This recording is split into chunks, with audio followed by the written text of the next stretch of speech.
Bonjour et bienvenue à tous. Je suis Samir, le blogueur de Libre avec Style. J'ai créé cette petite vidéo dans le but d'imager la méthode dont je vous ai fait part qui consiste à se payer en premier. Si vous avez lu l'article Se payer en premier, j'aborde les difficultés qu'ont aujourd'hui beaucoup de personnes à économiser. Savoir mettre de l'argent de côté est, je pense, très important pour toute personne souhaitant investir et se diriger petit à petit vers la liberté financière. Dans cet article, je vous fais part d'une méthode peu connue du grand public, mais pourtant qui a été testée et approuvée par beaucoup d'investisseurs. Elle est très simple et rapide à mettre en place. Beaucoup de gens, après avoir pris connaissance de cette méthode, se sont dit « Mais c'est tout bête, pourquoi est-ce que je ne l'ai pas appliquée plus tôt ?» Effectivement, la méthode est toute simple et efficace, mais personne ne nous l'a enseignée. On en parle sur des blogs, sur des sites dédiés à l'investissement, dans des livres pour investisseurs, mais on ne nous l'a pas enseigné à l'école.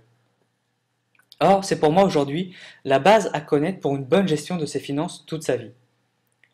Comment ça marche? C'est simple. Chaque mois, prenez l'habitude, avant de payer vos factures ou de faire vos courses, de mettre une part de vos revenus de côté. La première personne que vous devez payer chaque mois, c'est vous-même. Pourquoi? Quand j'en parle autour de moi, on me dit « Non mais arrête, quelle est la différence entre mettre de l'argent de côté à la fin du mois ou en début de mois ?»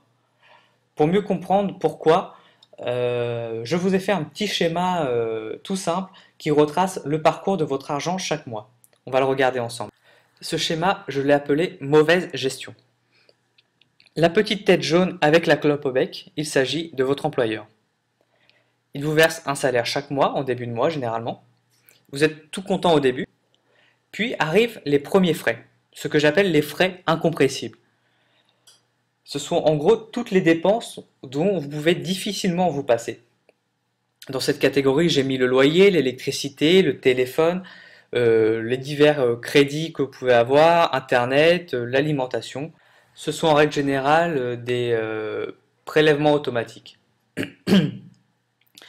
Une fois que ces frais incompressibles sont réglés, vient s'ajouter une deuxième colonne de frais que j'ai appelée mes besoins, avec entre parenthèses une petite éponge. Dans cette catégorie, j'ai mis le cinéma, la salle de sport, le restaurant, le théâtre, les voyages, les sorties, les jeux vidéo. En gros, ce sont tous nos besoins non vitaux. Pourquoi est-ce que j'ai mis une petite éponge entre parenthèses?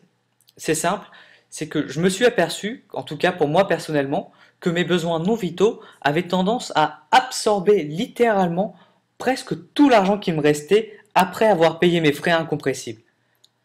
Par exemple, quand j'étais étudiant, je gagnais 520 € par mois en travaillant 2 jours par semaine. J'arrivais à payer mes frais incompressibles, qui étaient certes pas très élevés. Il me restait en règle générale à peine 100 voire 150 € tous les mois pour mes besoins. J'arrivais à faire quelques sorties, quelques cinés, quelques restaurants. Et cette somme était complètement absorbée par mes besoins, étant donné qu'elle était très faible. Je me disais que de toute façon, je vais attendre de travailler, d'avoir un vrai salaire, et ensuite je pourrais commencer à économiser. Puis j'ai été diplômé et j'ai gagné plus chaque mois. Bien entendu, mes frais incompressibles ont augmenté puisque je suis venu vivre sur Paris, donc je paye une blinde mon loyer. Mais parallèlement, mes besoins ont augmenté bien plus encore. Puisqu'après avoir payé mes frais incompressibles, il ne me restait plus 150 €, mais 1800 voire 2000 € chaque mois. Et j'ai moi-même été très surpris de voir que certains mois, je dépensais presque toute cette somme en besoins non vitaux. J'avais beaucoup de mal à épargner au début. C'est là que j'ai fait le parallèle avec cette éponge qui absorbe automatiquement tout ce qui reste sur mon compte courant, et que j'ai compris que le modèle utilisé n'était pas le bon, puisqu'à la fin du mois, il ne me restait presque plus rien à épargner. Pour éviter ce problème, je me suis mis à essayer la méthode se payer en premier. Voyons ensemble en image la différence.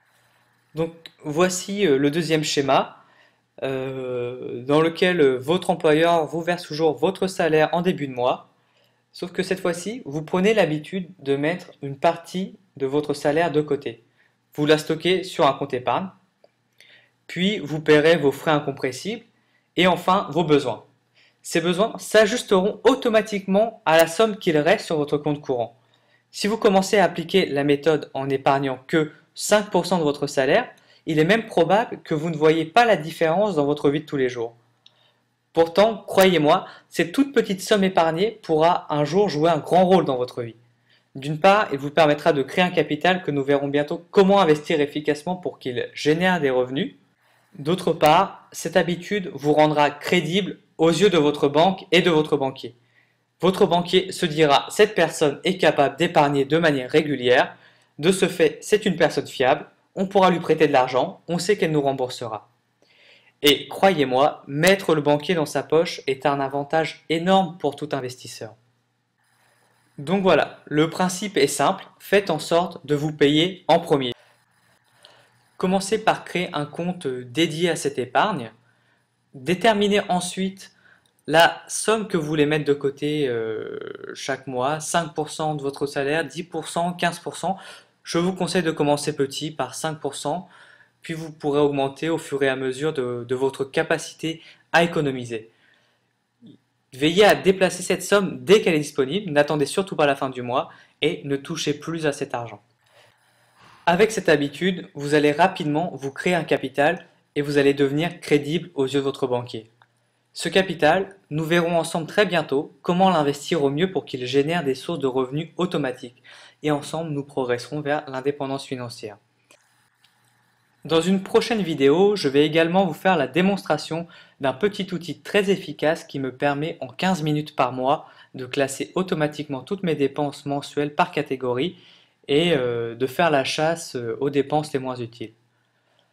Voilà, c'est tout pour cette vidéo, j'espère qu'elle vous sera utile. Je vous invite à me laisser un petit commentaire sous la vidéo pour me dire si elle vous a plu ou non. Si vous avez des questions, laissez-moi également un commentaire, j'y répondrai. Et pour les plus pertinentes d'entre elles, je ferai peut-être même un article ou une vidéo pour y répondre. Donc voilà, je vous dis à la prochaine sur Libre avec Style.